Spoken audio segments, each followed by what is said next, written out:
you have shared the story of two teenagers. One is Melissa and Marco. Both were athletic kids. One of them, Marco, was maybe a little bit on the heavier side, but both of them looked like normal teenagers.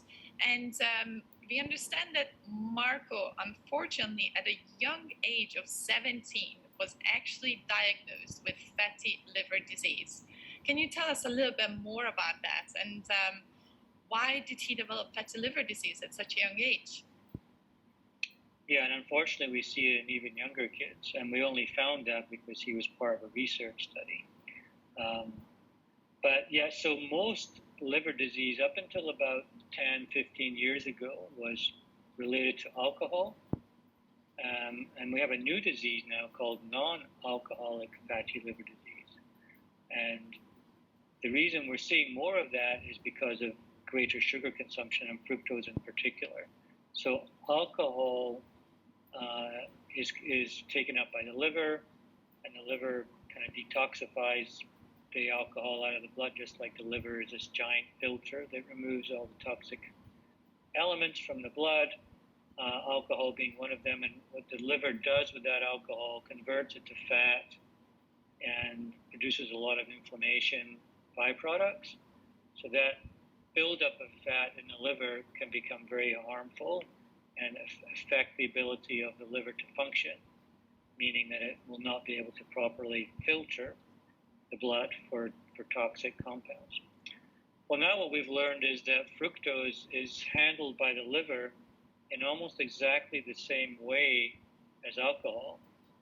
So some people have said that fructose or fruit juice high in fructose is like alcohol but without the buzz.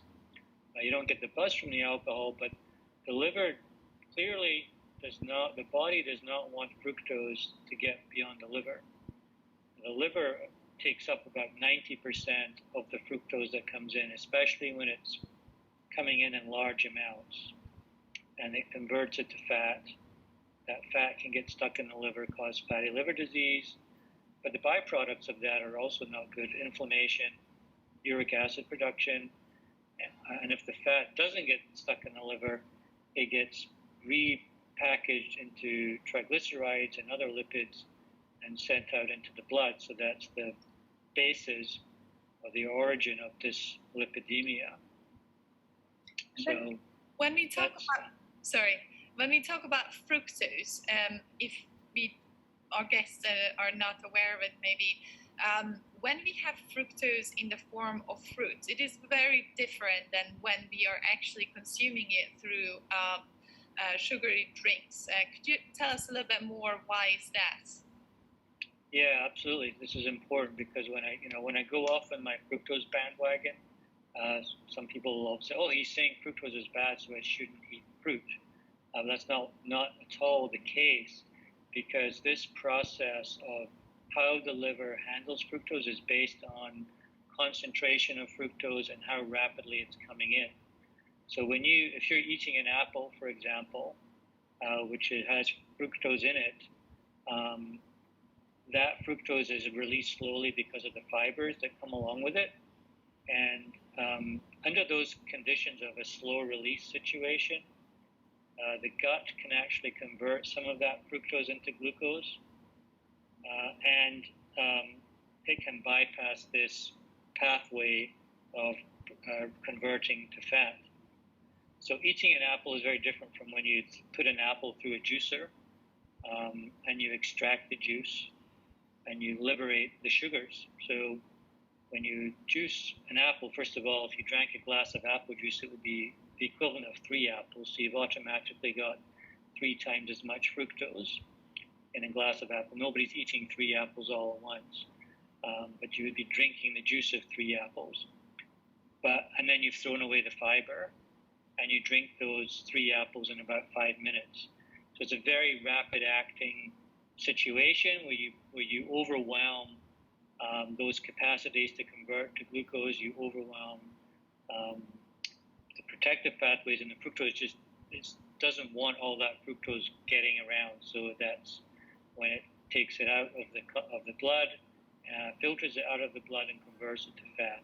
So two very, very different situations of liberating the juice from an apple and drinking it, and eating an apple, chewing it, getting the fiber and all the other phytonutrients. And the question in the box, what about smoothies? That's in the middle, and that's a great question and I'm a great fan of smoothies or just baking with apples, using it as a sweetener, because again, you use the whole apple. So if you want to throw some whole fruit into a smoothie, at least you're still getting all the nutrients in that fruit. You're still getting the fiber, and you can control what's going in there. You can supplement it with some more fiber if you want, or some more protein.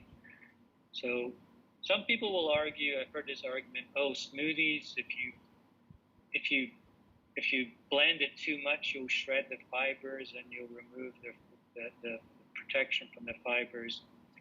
I don't know, that's going a bit too far. I don't want to think that too deeply about it. And maybe my answer would be, okay, just don't blend it as much. Or add some flaxseed just in case you want some more fiber. So I think there's ways around that. So I'm a firm believer. Smoothies are okay. Again, you're not putting 3 apples into your smoothie, right? You're putting chunks of frozen fruit or a banana or something like that. So I think that's perfectly okay. Just to recap on that, so when fructose in large quantities come into our body is actually not able to use fructose as energy. Our body is able to use glucose as energy, but not fructose. So when we eat an apple and we break it down into fiber, slow releasing the fructose, our microbiome is actually able to break down fructose into glucose and organic acids. And then this glucose then goes on and is utilized as energy in our muscle or wherever we need it. But when we do drink a big glass of fructose high energy drink or sugary drinks, unfortunately, it bypasses our microbiome and it goes straight into our liver. And in our liver, it is transformed into fat, right? And what happens to this fat from the liver? Well, they get released into the circulation and they start circulating around the blood, and could indirectly be used for energy from the fat, but it's the starting point of dyslipidemia, of the buildup of fats in the blood. So this is a surprising fact that dyslipidemia is not necessarily directly always related to dietary fat. Dietary fat may contribute somewhat to dyslipidemia, but sugar most definitely does, especially if it's high in fructose. So there's a connection between dietary sugar and dyslipidemia, high levels of lipids in your blood.